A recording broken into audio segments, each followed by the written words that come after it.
Hello and नमस्ते दर्शकों, कैसे हो आप सब। I hope you all are good. तो चलिए कहानी की शुरुआत करते हैं।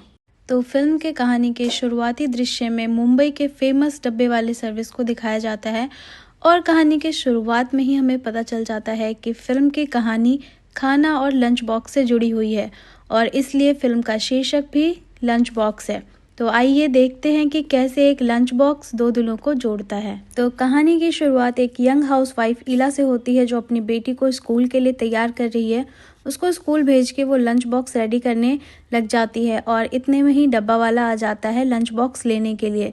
अब वो डब्बा पूरा ट्रैवल करके एक ऑफिस में साजन फर्नांडिस नाम के आदमी के पास पहुंचता है। अब हम देखते हैं साजन फर्नांडिस के पास शेख नाम का आदमी आता है जो कि साजन को रिप्लेस करने वाला होता है उसके रिटायरमेंट के बाद। नेक्स्ट मंथ साजन फर्नांडिस रिटायर हो जाएगा और उससे पहले उसे शेख को ट्रेन करना होता है। पहली मुलाकात में शेख उससे बात करने की पूरी कोशिश करता है पर ऐसा लगता है जैसे साजन फर्नांडिस उससे बात करने में इंटरेस्टेड नहीं है। शेख पूछता है, सर ट्रेनिंग कब से स्टार्ट करें? तो फर्नांडिस कहता है अभी तो लंच का टाइम है। वो उसे 4:45 पर आने को बोलता है। शेख वहां से चला जाता है। साजन फर्नांडिस कैंटीन में जाता है, अपना लंच बॉक्स ओपन करता है और खाने को चेक करने लगता है जैसे कि ये किसी और का डब्बा उसके पास आ गया हो, लेकिन वो अपनी थाली में खाना परोसता है और खाना खा लेता है। अब सभी लंच बॉक्स खाली होने के बाद वापस उसी जगह पर पहुंचा दिए जाते हैं जहां से वो लाए गए थे। इला का डब्बा भी वापस आता है। वो बहुत खुश होकर डब्बा लेने के लिए जाती है। इला का डब्बा गेट पर रखा होता है। वो देखती है कि डब्बा पूरा खाली है और वो ये बात अपनी आंटी को भी बताती है जो कि इला के जस्ट ऊपर वाले अपार्टमेंट में रहती हैं। इला बहुत खुश थी। कहानी के अगले दृश्य में हम देखते हैं कि 4:45 बज गए हैं और साजन ने शेख को यही टाइम दिया था ट्रेनिंग के लिए, लेकिन ये क्या, साजन उससे पहले ही छुपकर ऑफिस से निकल आता है। इला तैयार होकर अपने पति राजीव का इंतजार कर रही होती है और इतने में ही घर के दरवाजे की घंटी बजती है। इला जाती है और गेट खोलती है तो देखती है कि उसका पति राजीव गेट पर है। राजीव अंदर आता है और उसे देख के ऐसा लगता है जैसे उसे इला में अब कोई दिलचस्पी नहीं रही। इला उसके पीछे पीछे आती है और उससे पूछती है कि खाना कैसा था। राजीव कहता है ठीक था। इला कहती है बस ठीक था, क्योंकि आज डब्बा पूरा खाली था। तो राजीव कहता है हाँ, तुमने आलू गोभी दिया था ना। और वो किसी से कॉल पर बात करने लग जाता है। इला भी बिना कुछ बोले वहाँ से चली जाती है। इधर साजन रेस्टोरेंट में जाता है जहाँ से वो डब्बा सर्विस लेता था और उससे कहता है कि नेक्स्ट मंथ में मैं रिटायर हो रहा हूँ, तो ये लास्ट मंथ है, हिसाब मैं लास्ट में कर दूंगा। फिर वो उनसे पूछता है कि आज का डब्बा किसने बनाया? अच्छा बनाया था। डब्बे वाले कहते हैं कि हमने ही बनाया था साहब। साजन कहता है कि ऐसा ही बनाओ डेली, अच्छा बना था खाना। डब्बे वाले हैरान तो थे पर उन्हें लगा चलो अच्छा है, आलू गोभी कमाल कर गई। अब कहानी का मोड़ धीरे धीरे समझ में आता है। इला अपने हस्बैंड के लिए डब्बा बना के भेजती है पर गलती से वो डब्बा साजन फर्नांडिस के पास पहुंच जाता है और इस बात का इला को भी पता चल जाता है और वो आंटी से भी इस बात के बारे में जिक्र करती है। वो कहती है आंटी, डब्बा राजीव को नहीं मिला और जिसे मिला उसे पसंद आ गया और वो पूरा डब्बा साफ कर गया। साजन को देख के लगता है कि वो अपने घर में अकेले रहता है, साथ में कोई नहीं है। अगले दिन साजन ऑफिस जाता है और फिर शेख उसके पास आता है कि सर कल मैं तो 4:45 बजे आया था पर आप नहीं मिले। तो आज फिर फर्नांडिस उसको टाइम देता है और कहता है कि लंच के बाद आना, फिर करते हैं ट्रेनिंग। तो साजन एक बहुत ही रिजर्व्ड इंसान है जिसे किसी से बातचीत करना, किसी से घुलना मिलना ज़्यादा पसंद नहीं है। वो काइंड ऑफ इंट्रोवर्ट इंसान है। ऑफिस में वो लंच भी अकेला ही करता है और डेली की तरह आज भी वो अपना डब्बा लेके जाता है लंच करने के लिए। और वो जैसे ही अपना डब्बा खोलता है तो उसमें देखता है कि एक नोट है, एक चिट्ठी है और वो चिट्ठी किसी और की नहीं, इला की होती है, जिसमें लिखा होता है कि कैसे उसका भेजा हुआ डब्बा उसके पति को मिलने की बजाय उसको मिल जाता है। बट वो उसको थैंक यू बोलती है और उसे दोबारा खाना भेजती है। और जब इला को डब्बा मिलता है तो वो देखती है कि आज भी डब्बा पूरा खाली है, लेकिन इला की चिट्ठी का रिप्लाई भी डब्बे में होता है। उसमें लिखा होता है, डियर इला, the food was very salty today. इला को ये सब ठीक नहीं लगता है क्योंकि चिट्ठी का आइडिया भी उसकी आंटी का ही होता है। वो कहती है नहीं इला, सब ठीक है। और इधर शेख फिर साजन फर्नांडिस के पास आता है, उसे बात करने की कोशिश करता है लेकिन वो अच्छे से बात नहीं करता है। फिर शेख कहता है सर आपके डब्बे में से कमाल की खुशबू आती है, आपकी वाइफ अच्छा खाना बनाती है। फिर साजन कहता है माई वाइफ इज़ डेड। अब अगली सुबह फिर साजन ऑफिस जाता है, उसे डब्बा मिलता है और आज साजन थोड़ा एक्साइटेड होता है। जैसे ही डब्बा उसकी टेबल पर आता है वो बस जल्दी से कैंटीन पहुंच जाता है लंच करने के लिए और अपना डब्बा खोल के उसमें फटाफट लेटर ढूंढने लगता है। वो देखता है कि आज उसमें कोई लेटर नहीं है बल्कि खाने में मिर्च ज़्यादा होती है, जो कि ईला जानबूझ के अपनी आंटी के कहने पर खाने में डाल देती है। ईला का डब्बा वापस आता है पर उसमें लेटर होता है, डियर ईला, सॉल्ट तो ठीक था आज, लेकिन आज खाने में मिर्च ज़्यादा थी और मुझे केला खा के काम चलाना पड़ा। अब अगले दिन फिर ईला साजन को लंच भेजती है और आज वो साजन को थोड़ा अपने बारे में भी बताती है कि आज रात को हस्बैंड काफ़ी लेट आए, कुछ बोले नहीं। उसके बाद मॉर्निंग में हस्बैंड ऑफिस चले गए। मैं और देश पांडे आंटी साथ में कुकिंग करने लग गई। देश पांडे आंटी हमारे ऊपर वाले फ्लैट में रहती है। उनके हस्बैंड पिछले 15 साल से कोमा में हैं। लगता है कि सभी बिजी है। अंकल पंखा को देखते रहते हैं और हस्बैंड फ़ोन को देखते रहते हैं। साजन उसको रिप्लाई करता है कि ईला, आजकल सब बिजी हैं, टाइम जल्दी जल्दी भाग रहा है और सब कुछ इतनी जल्दी जल्दी हो रहा है, सब इतने अपने लाइफ में बिजी हैं और ये उनकी गलती नहीं है, लाइफ ही इतनी फास्ट भाग रही है। फर्नांडिस ईला को लिखता है कि तुम थोड़ा दूसरे तरीके से सोचो, कभी कभी एक बच्चा भी काफ़ी हेल्प करता है शादी बचाने में। ईला ट्राई करती है राजीव के करीब आने का, पर राजीव उसे फिर इग्नोर कर देता है। फिल्म की कहानी ऐसे ही धीरे धीरे आगे बढ़ती है। साजन फर्नांडिस आज ऑफिस जाते वक्त ट्रैफिक में फंसा हुआ था और वो जिस ऑटो में बैठा था उसका ड्राइवर से बताता है कि आज मॉर्निंग में एक महिला अपनी छोटी बच्ची को लेके बिल्डिंग से कूद गई।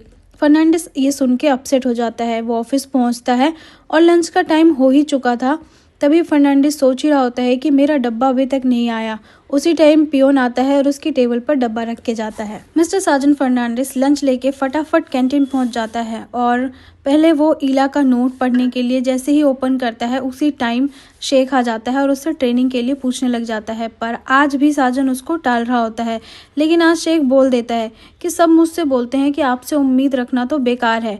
मैं एक अनाथ हूँ और मेरा नाम असलम शेख है। मैंने सब कुछ खुद किया है और मैंने नाम भी खुद ही रखा है, ये भी मैं खुद ही कर लूँगा, थैंक यू। ये बोल के शेख जा ही रहा होता है कि साजन उसको आवाज़ लगाता है और उसे अपने पास बुलाता है और उसे काम बता देता है। शेख खुश हो जाता है और साजन फिर से ईला का नोट पढ़ने लग जाता है। इस नोट में ईला उसी महिला और बच्ची के बारे में जिक्र करती है जिन्होंने मॉर्निंग में बिल्डिंग से कूद के अपनी जान दे दी थी। ईला अपने भाई के बारे में भी बताती है कि कुछ साल पहले मेरे भाई ने भी सुसाइड कर लिया था क्योंकि उसके नंबर कम आए थे। ईला कहती है कि लोग उस टाइम क्या ही सोचते होंगे ना, कितना मुश्किल होता होगा ये सब करना। फिर फर्नांडिस उसको रिप्लाई करता है कि जैसा हम सोचते हैं हमेशा वैसा होता नहीं है। अब फर्नांडिस को रास्ते में शेख मिल जाता है। वो कहता है कि सर, ऑफिस के लोग बोलते हैं कि आपने किसी बिल्ली को लात मार दी थी और वो बिल्ली बस के नीचे आ गई। साजन कहता है कि वो बिल्ली नहीं, वो इंसान था जो अंधा था। शेख एक बार को हैरान हो जाता है, लेकिन फिर फर्नांडिस कहता है कि वो मुझसे रास्ता पूछ रहा था तो मैंने धक्का दिया और वो बस के नीचे आ गया। शेख के तो मतलब हक्के बक्के उड़ गए थे, लेकिन फर्नांडिस उसे बिना कुछ कहे वहाँ से चला जाता है। शेख भी उसके पीछे पीछे भाग के जाता है और कहता है कि क्या मजाक करते हैं सर आप। आज दोनों एक साथ घर जा रहे थे। दोनों खूब बातें करते हैं। शेख उसे अपनी वाइफ के बारे में भी बताता है। शेख फर्नांडिस को ऑफर करता है अपने घर चलने को, बट वो कहता है कि मैं नेक्स्ट टाइम आऊँगा।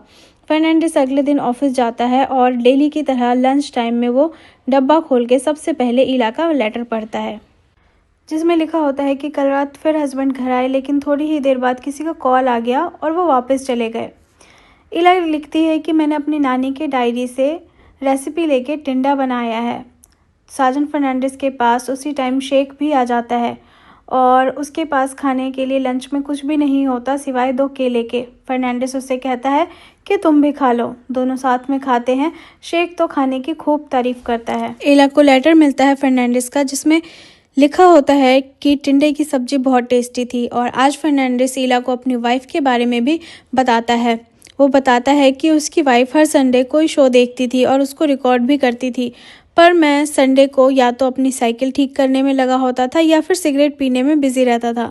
अगले दिन शेख दोबारा फर्नांडिस के पास आके बैठ जाता है लंच टाइम में। उसके पास 2 केला और सेब होता है वो कहता है सर ये आपके लिए। फर्नांडिस समझ जाता है और उसे अपना लंच ऑफर करता है, लेकिन अचानक ही शेख के हाथ में रोटी के साथ साथ ईला का लेटर भी आ जाता है और वो फर्नांडिस से पूछता है कि सर ये पेपर कैसा। फर्नांडिस उसको कहता है मुझे भी नहीं पता। फिर वो पानी मांगता है। आज शेख की वजह से फर्नांडिस ईला का लेटर अपने वर्किंग एरिया में पढ़ता है। ईला उसे बताती है कि वो टीवी प्रोग्राम उसकी माँ के भी फेवरेट होते थे और वो फर्नांडिस से कहती है कि हर एक सिगरेट हमारी लाइफ से 5 मिनट छीन लेता है। मेरे पापा को लंग कैंसर है और जब उन्हें दर्द होता है तो वो कहते हैं कि काश मैं थोड़ी और सिगरेट पी लेता तो ये दिन नहीं देखना पड़ता। मतलब वो ये कहना चाहते हैं कि मैं इससे जल्दी मर जाता। और आज तो कमाल ही हो जाता है, फर्नांडिस सिगरेट को हाथ भी नहीं लगाता, वो एक भी सिगरेट नहीं पीता। अगले सीन में हम देखते हैं कि ईला रोज की तरह अपना काम कर रही होती है और शायद उसे अपने हस्बैंड के कपड़ों में कुछ अजीब मिलता है। ईला अपनी माँ के घर जाती है जहाँ उसकी माँ खुद ही बहुत परेशान होती है, तो ईला उनसे कुछ नहीं बता पाती और ईला उनसे पूछती है कि क्या कुछ पैसे चाहिए। तो वो कहती है कि नहीं, अभी मैं फ़िलहाल इस जो भी पैसे बचे हैं उनसे काम चला लूँगी, आप चिंता मत करो। फिर अचानक उसकी माँ कहती है कि अच्छा ठीक है, एक काम करो, मुझे 5,000 रुपये करवा दो, 1 महीने की दवाई तो उसमें आ ही जाएगी, अगले महीने की अगले महीने में देख लूँगी। ईला अपने घर आ जाती है और उससे फर्नांडिस का लेटर मिलता है, उसी तरह जैसे वो डेली एक दूसरे को भेजा करते थे, डब्बे में रख के। वो ईला को बताता है कि आज जब वो ऑफिस के बाद घर जा रहा था तो वो एक पेंटर के पास रुक गया जहाँ सारी पेंटिंग थी, उसमें हर चीज़ एक जैसी थी, लेकिन जब हम उसे पास से देखते थे तो उसमें कुछ कुछ चीज़ें अलग थी और उसमें मुझे एक पेंटिंग ऐसी मिली जिसमें मैंने खुद को देखा और वो पेंटिंग मैंने खरीद ली। ईला लेटर पढ़ने के बाद अपनी बेटी के पास जाती है और उसके साथ खेलने लग जाती है।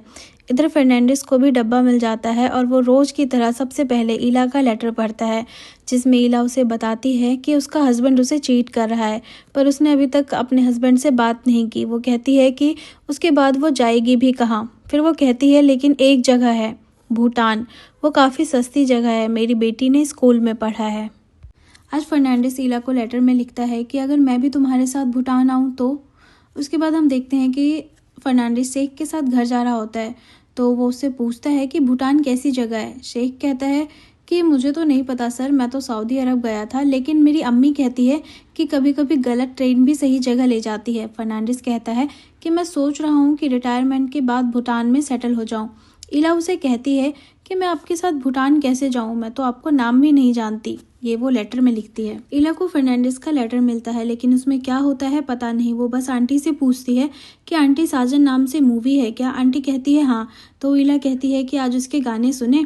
आज ईला फर्नांडिस को पूछती है कि लेटर में कितनी ही बातें लिखूं, क्या हम मिल नहीं सकते हैं। वो उसे एक कैफे में मिलने के लिए बोलती है। फर्नांडिस लंच कर ही रहा होता है, लेकिन उसके सर उसे बुला लेते हैं।